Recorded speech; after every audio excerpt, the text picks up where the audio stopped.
ಹರಿ ಓಂ ಗುರುಭ್ಯೋ ನಮಃ. ಆತ್ಮರೆಲ್ಲರೂ ಕೂಡ ನಮಸ್ಕಾರ. ಆತ್ಮರೇ 2026 ಆಗಸ್ಟ್ ತಿಂಗಳು ನೋಡಿ, ಈ ಒಂದು ತಿಂಗಳಲ್ಲಿ ಮೇಷರಾಶಿಯವರಿಗೆ ಯಾವ ರೀತಿಯ ಫಲಾಫಲಗಳು, ಗ್ರಹಗಳ ಸ್ಥಿತಿ, ಸಂಚಾರ ದೃಷ್ಟಿಯಿಂದ ಈ ಒಂದು ತಿಂಗಳಲ್ಲಿ ಪಡೆಯುವಂತಹ ಪ್ರತಿಫಲಗಳಿದೆ ಅನ್ನುವಂತಹದನ್ನ ನೋಡೋಣ. ನೋಡಿ, ಈ ಒಂದು ಆಗಸ್ಟ್ ತಿಂಗಳು ಆಷಾಢ ಮಾಸ ಮತ್ತು ಶ್ರಾವಣ ಮಾಸ ಬರುವಂತಹದ್ದು. ನೋಡಿ, ಆಷಾಢ ಶುಕ್ರವಾರಗಳಲ್ಲಿ ಕೂಡ ವಿಶೇಷವಾಗಿ ದೇವಿಯ ಆರಾಧನೆ ಪೂಜೆಗಳು ಮಾಡುವಂತಹದ್ದು. ಮತ್ತೆ ಭೀಮನ ಅಮಾವಾಸ್ಯೆ ಮುಗಿದ ನಂತರ ಶ್ರಾವಣ ಶುಕ್ರವಾರಗಳು ವಿಶೇಷವಾಗಿ ಪೂಜೆ ನಡೆಯುತ್ತೆ. ಮತ್ತೆ ಮಹಾಲಕ್ಷ್ಮಿ ಪೂಜೆಯ ಆರಾಧನೆ ಮಾಡುವಂತಹದ್ದು ನಮ್ಮ ಸಂಪ್ರದಾಯಬದ್ಧವಾಗಿ ಬಂದಿರತಕ್ಕಂತಹದ್ದು.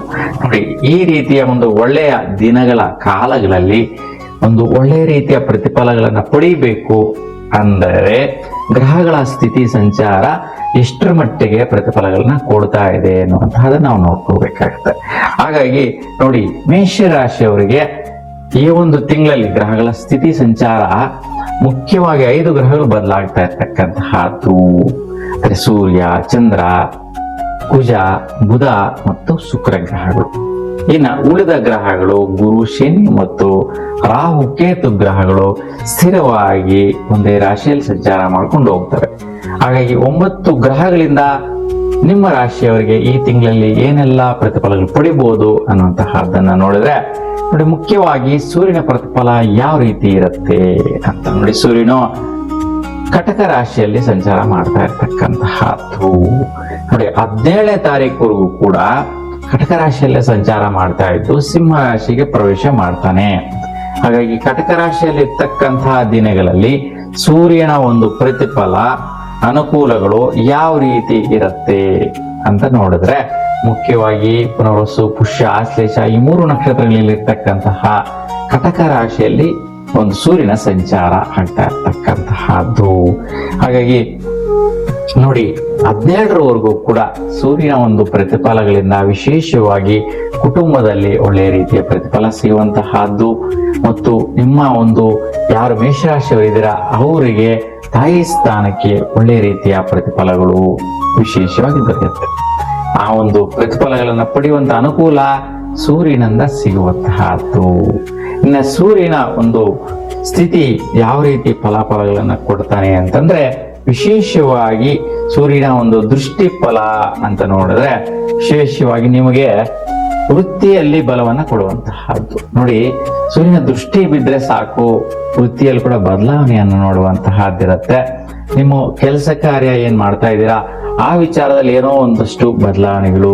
ಮತ್ತೆ ಯಾರೆಲ್ಲ ಸರ್ಕಾರಿ ಉದ್ದಿಮೆಗಳಲ್ಲಿ ಕೆಲಸ ಮಾಡ್ತಾ ಇದ್ದೀರಾ, ಸರ್ಕಾರಿ ನೌಕರರಾಗಿ ಕೆಲಸ ಮಾಡ್ತಾ ಇದ್ದೀರಾ, ಅಂತಹ ಅವರಿಗೆ ಬಹಳಷ್ಟು ಒಳ್ಳೆಯ ರೀತಿಯ ಪ್ರತಿಫಲದಾಯಕ ಅನುಕೂಲಗಳನ್ನ ಪಡೆಯುವಂತಹ ಸಮಯ ಈ ಒಂದು ಸೂರ್ಯನಿಂದ ಲಭಿಸುತ್ತೆ. ಇನ್ನ ಸೂರ್ಯನ ಬದಲಾವಣೆ ನೋಡಿದ್ರೆ, ನೋಡಿ, ಮುಖ್ಯವಾಗಿ 17ನೇ ತಾರೀಕಿಗೆ ಸೂರ್ಯ ಸಿಂಹರಾಶಿ ಪ್ರವೇಶ ಮಾಡ್ತಾನೆ.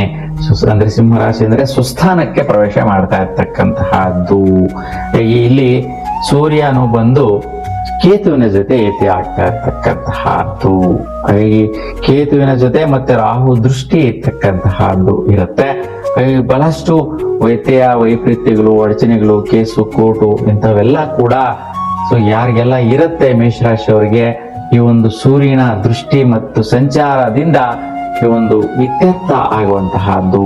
ಅಂದ್ರೆ ನಿಮಗೆ ಕೇಸುಗಳಲ್ಲಿ ಗೆಲುವು ಸಿಗುವಂತಹದ್ದು, ಮತ್ತೆ ವ್ಯವಹಾರಗಳಲ್ಲಿ ಜೀವನ ಸಾಧಿಸುವಂತಹದ್ದು, ಇವೆಲ್ಲವೂ ಕೂಡ ಒಟ್ಟೊಟ್ಟಿಗೆ ನಡೆಯುವಂತಹ ಸ್ಥಿತಿಗಳು ಆಗಸ್ಟ್ 17ರ ನಂತರದ ದಿನಗಳಲ್ಲಿ ನೋಡಬಹುದಾಗಿರುತ್ತೆ.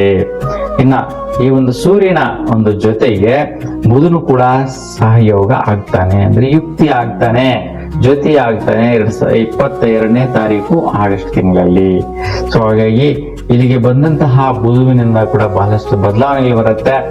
ಸೊ ಆದ್ರೆ ಇಲ್ಲಿ ಸೂರ್ಯನ ಜೊತೆ ಬುಧನ ಪ್ರಭಾವ ಕಡಿಮೆ ಆಗತ್ತೆ, ಅಂದ್ರೆ ಪಾಪಗ್ರಹ ಆಗುವಂತಹ ಸ್ಥಿತಿ ಉಂಟಾಗತ್ತೆ. ಹಾಗಾಗಿ ಬುಧನ ಪರಿಹಾರಗಳನ್ನ 22 ಆಗಸ್ಟ್ ನಂತರ ಮಾಡಿದ್ರೆ ತುಂಬಾ ಶ್ರೇಷ್ಠವಾದ ಫಲಗಳನ್ನ ಪಡಿಬಹುದಾಗಿರುತ್ತೆ.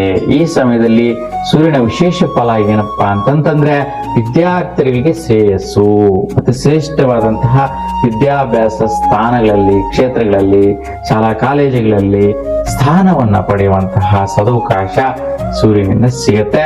ಮತ್ತು ಲಾಭದಾಯಕ ಫಲಗಳನ್ನ ಪಡೆಯುವಂತಹದ್ದು ಅಂದ್ರೆ ಹಿರಿಯರದು ಯಾವುದೋ ಆಸ್ತಿ ಪಾಸ್ತಿಗಳು, ಪಿತ್ರಾರ್ಜಿತವಾದಂತಹ ಆಸ್ತಿ ಪಾಸ್ತಿಗಳು, ಪೂರ್ವಾರ್ಜಿತವಾದಂತಹ ಆಸ್ತಿ ಪಾಸ್ತಿಗಳ ವಿಚಾರದಲ್ಲಿ ನಿಮಗೆ ವ್ಯವಹಾರಿಕವಾಗಿ ಬಲವನ್ನ ಕಂಡುಕೊಳ್ಳುವಂತಹ ಅವಕಾಶ ಈ ಒಂದು ಸಮಯದಲ್ಲಿ ಸಿಗುತ್ತೆ.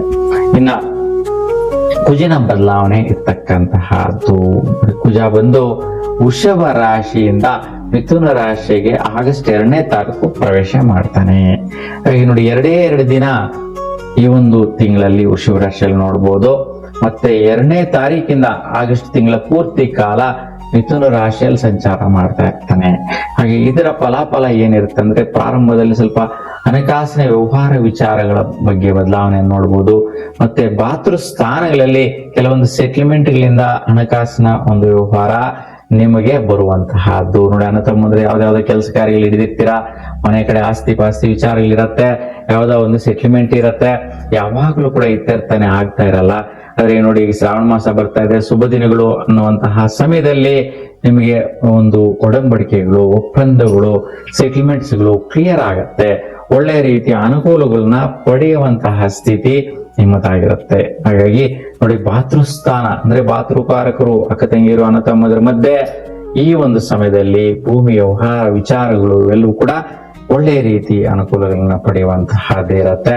ಮತ್ತೆ ಜೊತೆಗೆ ಮಿತ್ರರಿಂದ ವಿಶೇಷವಾಗಿ ಕೆಲವೊಂದು ವ್ಯವಹಾರಗಳನ್ನು ಮುಂದುವರಿಸುವಂತ ಪ್ರಯತ್ನ ಕೂಡ ಸಿಗತ್ತೆ. ಯಾಕಂತಂದ್ರೆ ಕುಜನ ಒಂದು ಪ್ರಭಾವ ಒಂದು ಸ್ನೇಹಿತರ ಜೊತೆ ಕೂಡ ಒಡಂಬಡಿಕೆಗಳು, ಒಂದು ಭೂಮಿ ಒಂದು ಸೆಟ್ಲ್ಮೆಂಟ್ ವಿಚಾರ, ಯಾವುದೋ ಒಂದು ಪ್ರಾಜೆಕ್ಟ್ ವಿಚಾರ, ಯಾವುದೋ ಒಂದು ಫ್ಯಾಕ್ಟರಿ ವಿಚಾರ, ಯಾವುದೊಂದು ಕಂಪನಿ ವಿಚಾರ, ಈ ಒಂದು ವಿಚಾರಗಳಲ್ಲಿ ಒಂದು ಹೊಂದಾಣಿಕೆಯಿಂದ ಹೋಗುವಂತಹದ್ದು ಕೂಡ ಬರುತ್ತೆ.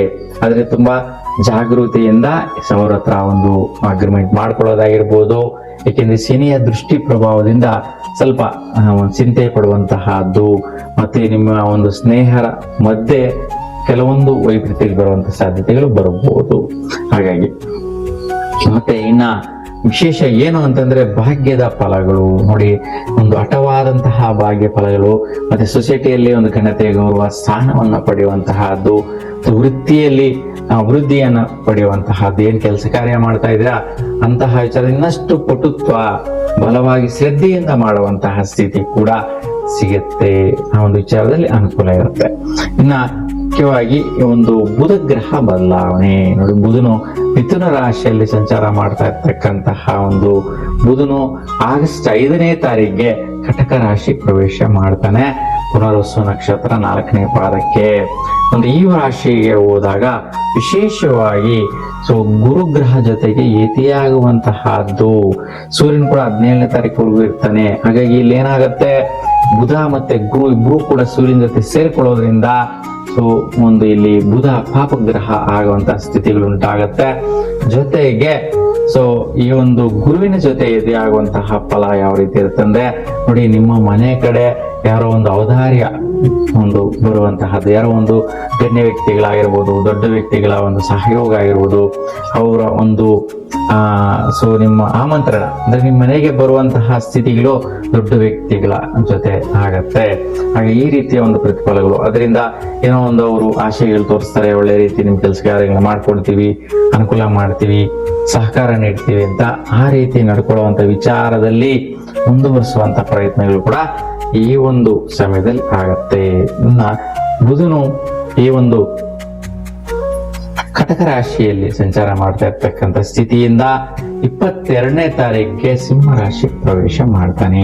ನೋಡಿ, ಸಿಂಹ ರಾಶಿಗೆ ಪ್ರವೇಶ ಮಾಡಿದಾಗ ವಿಶೇಷವಾಗಿ ವಿದ್ಯಾರ್ಥಿಗಳಿಗೆ ಒಳ್ಳೆಯ ರೀತಿಯ ಪ್ರತಿಫಲಗಳು ಬರುವಂತಹದ್ದು, ಆದಾಯಪ್ರದ ಅನುಕೂಲಗಳು, ಪ್ರಯತ್ನ ಕಾರ್ಯದಲ್ಲಿ ಅಭಿವೃದ್ಧಿ, ಮತ್ತೆ ಯಾರು ವಿದ್ಯಾರ್ಥಿಗಳಿದ್ದೀರಾ ನಿಮ್ಮ ಜೊತೆ ಸ್ನೇಹಿತರ ಒಂದು ಸಹಯೋಗ, ಅವರೊಂದು ಅಡ್ವೈಸಿಂಗ್ಸ್ ತಗೊಳ್ಳುವಂತಹದ್ದು ಇವೆಲ್ಲ ಕೂಡ ನಡೆಯುತ್ತೆ.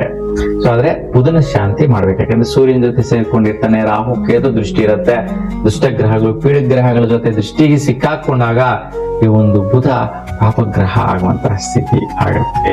ಹಾಗಾಗಿ ಬುಧನ ಪರಿಹಾರಕವಾಗಿ ಮಹಾವಿಷ್ಣುವಿನ ಒಂದು ದೇವಾಲಯದಲ್ಲಿ 5 ದಿನಗಳ ಕಾಲ ತುಳಸಿಯ ಅಷ್ಟೋತ್ರ ಮಾಡಿಸಿಕೊಳ್ಳಿ, ಶುಭವಾದ ಫಲನ ಪಡಿತೀರಾ. ಇನ್ನ ಗುರುಗ್ರಹ ನೋಡಿ, ಗುರುಗ್ರಹ ವಿಶೇಷವಾಗಿ ಕಟಕ ರಾಶಿಯಿಂದ ನಿಮ್ಮ ರಾಶಿಯನ್ನ ನೋಡ್ತಾ ಇರ್ತಕ್ಕಂತಹ ಫಲ. ಹಾಗಾಗಿ ಈ ಒಂದು ಗುರು ಚತುರ್ಥ ಭಾಗದಲ್ಲಿರೋದ್ರಿಂದ ಕುಟುಂಬಕ್ಕೆ ಒಳ್ಳೆಯದಾಗುತ್ತೆ. ಒಂದು ಸುಖ ಸೌಖ್ಯ ಇವೆಲ್ಲವೂ ಕೂಡ ಅನುಕೂಲಿಸುವಂತಹದ್ದು. ಮತ್ತೆ ನಿಮ್ಮ ವೃತ್ತಿ ಸ್ಥಾನಕ್ಕೆ ಒಳ್ಳೆ ರೀತಿಯ ಒಂದು ಸ್ಥಾನ ಅಂದ್ರೆ ಒಂದು ಬಲವಾದಂತಹ ಸ್ಥಿತಿ ನಿಮಗೆ ವೃತ್ತಿಯಲ್ಲಿ ಸಿಗತ್ತೆ. ಆ ಒಂದು ವಿಚಾರದಲ್ಲಿ ಒಳಿತಿರತಕ್ಕಂತಹದ್ದು, ಭಾಗ್ಯದ ಅನುಕೂಲ ಇರ್ತಕ್ಕಂಥ, ಮತ್ತೆ ದೊಡ್ಡ ಪ್ರಯತ್ನದ ಖರ್ಚುಗಳು ಮಾಡುವಂತಹ, ಮನೆಗೋಸ್ಕರ ಏನೋ ಬೇಕಾಗಿದೆ ಅಂತೇಳಿ ದೊಡ್ಡ ದೊಡ್ಡ ವಸ್ತುಗಳನ್ನ ತಗೊಳ್ಳುವಂತಹ ಒಂದು ಕೆಲಸಗಳು ಕೂಡ ನಡೆಯುತ್ತೆ. ಇನ್ನ ಶುಕ್ರನ ಸಂಚಾರ ನೋಡಿ, ಶುಕ್ರ ಗ್ರಹ ಮುಖ್ಯವಾಗಿ ಸಿಂಹ ರಾಶಿಯಲ್ಲಿ ಸಂಚಾರ ಮಾಡ್ತಾ ಇರ್ತಕ್ಕಂತಹದ್ದು. ಆಗಸ್ಟ್ 1ನೇ ತಾರೀಕಿಗೆ ಈ ಒಂದು ಪ್ರಾರಂಭದಲ್ಲೇ ಈ ಒಂದು ಸಿಂಹ ರಾಶಿಯಿಂದ ಕನ್ಯಾ ರಾಶಿ ಪ್ರವೇಶ ಮಾಡ್ತಾನೆ. ನೋಡಿ, ಕನ್ಯಾ ರಾಶಿಯಲ್ಲಿ ಇರುವಂತಹ ಶುಕ್ರ ನೀಚ ಸ್ಥಿತಿ ಸಂಚಾರ ನೋಡಿ. ನೀಚ ಸ್ಥಿತಿ ಅಂತಂದ್ರೆ ನೀಚವಾದ ಫಲ, ನೀಚವಾದ ಬಲ ಕೊಡ್ತಾನೆ. ಯಾವುದೇ ರೀತಿ ಸ್ಟ್ರೆಂತೇ ಇರಲ್ಲ ಈ ಒಂದು ಭೂಮಿಗೆ. ಈ ಒಂದು ದಿಕ್ಕಲ್ಲಿ ಅಂದ್ರೆ ಕನ್ಯಾ ರಾಶಿಯ ಭಾಗದಲ್ಲಿ ಒಂದು ಶುಕ್ರನ ದೃಷ್ಟಿ ಬರೋದ್ರಿಂದ ಭೂಮಿಯಲ್ಲಿ ಇರ್ತಕ್ಕಂತಹ ಎಲ್ಲಾ ರಾಶಿಯವರು ಕೂಡ ಫಲಸ್ಟೋರಿ ಪ್ರೀತಿಲಿ ಬರುತ್ತೆ. ಅದರಲ್ಲೂ ಕೂಡ ನಿಮ್ಮ ರಾಶಿಯವರಿಗೆ ಯಾವ ರೀತಿ ವೈಪರೀತ್ಯ ಅಂತಂದ್ರೆ ಧನ ನಷ್ಟ ಉಂಟಾಗುವುದು. ಯಾರಿಂದ? ಸ್ನೇಹಿತರಿಂದ. ನೋಡಿ, ಈ ಸಮಯದಲ್ಲಿ ಬಹಳಷ್ಟು ಜನ ಸಾಲ ಕೇಳುವಂತಹ ಸ್ಥಿತಿ ಇರುತ್ತೆ ಈ ತಿಂಗಳಲ್ಲಿ. ಹಾಗಾಗಿ ಯಾರೇ ಸಾಲ ಕೇಳಿದ್ರು ಕೂಡ ನೀವು ಈಸಿಯಾಗಿ ಕೊಡೋದ್ರಿಂದ ಮತ್ತೆ ಆ ಒಂದು ದುಡ್ಡು ನಿಮ್ ಕೈ ಸೇರೋದು ತುಂಬಾ ಕಷ್ಟ ಆಗತ್ತೆ. ಹಾಗಾಗಿ ಶುಕ್ರನ ಫಲ ತುಂಬಾ ಕಡಿಮೆ ಇರ್ತಕ್ಕಂತಹದ್ದು. ಈ ಒಂದು ಪ್ರಾರಂಭ ದಿನ ಅಂದ್ರೆ ಆಗಸ್ಟ್ 1ನೇ ತಾರೀಕಿಂದಲೇ ಕೂಡ ಈ ತಿಂಗಳ ಪೂರ್ತಿ ಕೂಡ ಅಮ್ಮನವರ ದೇವಾಲಯದಲ್ಲಿ ಹಾಲು ಅರ್ಶಿನ ಕೊಟ್ಟು ಅಭಿಷೇಕಿಸಿಕೊಂಡು ಪೂಜೆ ಮಾಡಿಸಿದ್ರೆ ಶ್ರೇಷ್ಠವಾದ ಫಲಗಳು, ಉತ್ತಮವಾದಂತಹ ಒಂದು ಫಲ ಶುಕ್ರನಿಂದ ಸಿಗತ್ತೆ. ಇನ್ನ ಶನಿಯ ಸಂಚಾರ ನೋಡಿ, ಶನಿ ಬಂದು ಒಂದು ಮೀನ ರಾಶಿಯಲ್ಲಿ ಸಂಚಾರ ಮಾಡ್ತಾ ಇರ್ತಕ್ಕಂತಹದ್ದು. ಇದಕ್ಕೆ ಮುಖ್ಯವಾಗಿ ಹಣಕಾಸಿನ ವಿಚಾರದಲ್ಲಿ ಬದಲಾವಣೆ ತರುತ್ತೆ. ಮತ್ತೆ ಎಷ್ಟು ಹಣ ಬರುತ್ತೋ ಅಷ್ಟೇ ಖರ್ಚು ಮಾಡಿಕೊಳ್ಳುವಂತಹ ಸ್ಥಿತಿ ಕೂಡ ನೀವು ನೋಡ್ತೀರಾ. ಮತ್ತೆ ಸ್ನೇಹಿತರ ವಿಚಾರದಲ್ಲಿ ಸ್ವಲ್ಪ ಕಂಟಕಗಳು, ವೈಷಮ್ಯಗಳು, ಚಿಂತೆ, ಯೋಚನೆ ಮಾಡುವಂತಹ ಸ್ಥಿತಿ. ಅದಕ್ಕೆ ಶನಿಯಿಂದ ಬರುವಂತಹ ಸ್ಥಿತಿ ಇರೋದ್ರಿಂದ ಶನಿ ಪರಿಹಾರ ಮಾಡಿ ಈ ಒಂದು ಸ್ನೇಹಿತರ ಜೊತೆ ಇರ್ತಕ್ಕಂತಹ ತೊಂದರೆಗಳೆಲ್ಲ ಕೂಡ ನಿವಾರಣೆ ಆಗತ್ತೆ. ಇನ್ನ ವಿಶೇಷವಾಗಿ ಭಾಗ್ಯದ ಫಲ ನೋಡಿ, ಏನೇನೋ ಒಂದು ಇನ್ವೆಸ್ಟ್ಮೆಂಟ್ ಮಾಡಿಸ್ತಾ ಇರ್ತೀರಾ, ಆ ಒಂದು ಇನ್ವೆಸ್ಟ್ಮೆಂಟ್ ಮಾಡಿರ್ತಕ್ಕಂಥ ಕೆಲಸದಲ್ಲಿ ಫಲ ಸಿಗ್ಬೇಕು. ಹಾಗಾಗಿ ಅದರಿಂದ ನಿಮಗೆ ಫಲ ಸಿಗಬೇಕು. ಶನಿಯ ಪರಿಹಾರ ಮುಖ್ಯವಾಗಿರುತ್ತೆ. ಇನ್ನ ವೃತ್ತಿ, ಆದಾಯ, ವ್ಯಯ ಎಲ್ಲಾ ವಿಚಾರಗಳಲ್ಲೂ ಕೂಡ ಶನಿಯ ಪಾತ್ರ ತುಂಬಾ ಪ್ರಮುಖವಾಗಿರ್ತಕ್ಕಂತಹದ್ದು. ಹಾಗೆ ಕರಿಯಲು ಮಿಶ್ರಣ ಮಾಡಿರ್ತಕ್ಕಂತಹ ಪದಾರ್ಥಗಳನ್ನ ನೀವು ಕೋತಿಗಳಿಗೆ ಮತ್ತು ಕಾಗೆಗಳಿಗೆ ಅರ್ಪಿಸೋದ್ರಿಂದ ಶ್ರೇಷ್ಠವಾದಂತಹ ಫಲ ಸಿಗತ್ತೆ. ರಾಹು ಕೇತು ಗ್ರಹಗಳು ಮುಖ್ಯವಾಗಿ ಲಾಭಸ್ಥಾನ ಮತ್ತು ಒಂದು ಪೂರ್ವ ಪುಣ್ಯ ಸ್ಥಾನದಲ್ಲಿರ್ತಕ್ಕಂತಹ ಈ ರಾಹು ಕೇತುಗಳ ಪ್ರಭಾವದಿಂದ ಸ್ವಲ್ಪ ಬರುವಂತಹ ಆದಾಯಗಳು ನಿಧಾನ ಲೇಟ್ ಆಗ್ತಾ ಇರತ್ತೆ. ಅವು ಬೇಗ ಬರಬೇಕು ಅಂತಂದ್ರೆ ದುರ್ಗಾದೇವಿ ದರ್ಶನ ಮಾಡಿ ಪುಣ್ಯ ಸ್ಥಳದಲ್ಲಿ. ಮತ್ತೆ ವಿದ್ಯಾರ್ಥಿಗಳಿಗೆ ಸ್ವಲ್ಪ ಅಡಚಣೆಗಳು, ಕಂಟಕಗಳು ಬಂದು ಹೋಗ್ತಾ ಇರತ್ತೆ. ಸೊ ಯಾಕಂದ್ರೆ ನೀವೇನೋ ಎಕ್ಸ್ಪೆಕ್ಟ್ ಮಾಡಿರ್ತೀರ, ಮಾರ್ಕ್ಸ್ ಬರಬೇಕು, ನಾನು PUC ನಲ್ಲಿ ಮುಂದೆ ನಾನು ಡಾಕ್ಟರ್ ಆಗಬೇಕು, ಇಂಜಿನಿಯರ್ ಆಗಬೇಕು, ಈ ಒಂದು ವಿಚಾರದಲ್ಲಿ CET, ನೀಟ್ ಪರೀಕ್ಷೆಗಳಲ್ಲಿ ಒಳ್ಳೆಯ ಒಂದು ಅಂಕಗಳು ಗಳಿಸ್ಬೇಕು ಅನ್ನುವಂತಹ ಪರಿಸ್ಥಿತಿಗಳು ಈ ಸಮಯದ ಸ್ವಲ್ಪ ಕಷ್ಟಗಳನ್ನು ಎದುರಿಸ್ತಾ ಇರ್ತೀರಾ. ಹಾಗಾಗಿ ಅದರಿಂದ ಹೊರಗಡೆ ಬರಬೇಕು. ಸಿಕ್ಕಿರ್ತಕ್ಕಂಥ ಮಕ್ಕಳಿಗೆ ಒಳ್ಳೆ ಶಾಲಾ ಕಾಲೇಜುಗಳಾದ್ರೂ ಕೂಡ ನಿಮ್ಗೆ ಸಿಗ್ಬೇಕು ಅನ್ನೋ ಉದ್ದೇಶಕ್ಕೋಸ್ಕರ ಪುಣ್ಯ ಸ್ಥಳದಲ್ಲಿ ಗಣಪತಿ ದರ್ಶನ ಮಾಡಿ 21 ಗರಿಕೆ ಹುಲ್ಲನ್ನು ಅರ್ಪಿಸೋದ್ರಿಂದ ಈ ಒಂದು ವಿದ್ಯಾಭ್ಯಾಸಕ್ಕೆ ಯಾವುದೇ ರೀತಿ ಅಡಚಣೆಗಳು ಬದಿರಾ ಮುಂದುವರಿಸುವಂತಹ ಪ್ರತಿಫಲ ಈ ಒಂದು ಕೇತು ಗ್ರಹದಿಂದ ಫಲ ಸಿಗತ್ತೆ.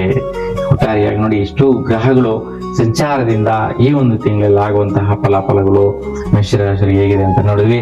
ನಿಮ್ಮೆಲ್ರಿಗೂ ಕೂಡ ನಿಮ್ಮ ಇಷ್ಟ ದೇವರ ಅನುಗ್ರಹ ಸದಾ ಕಾಲ ನಿಮ್ಮ ಮೇಲೆ ಇರಲಿ ಅಂತ ಆ ಭಗವಂತನಲ್ಲಿ ಪ್ರಾರ್ಥಿಸ್ತಾ ಎಲ್ರಿಗೂ ಕೂಡ ಶುಭವಾಗಲಿ. ನಮಸ್ಕಾರ.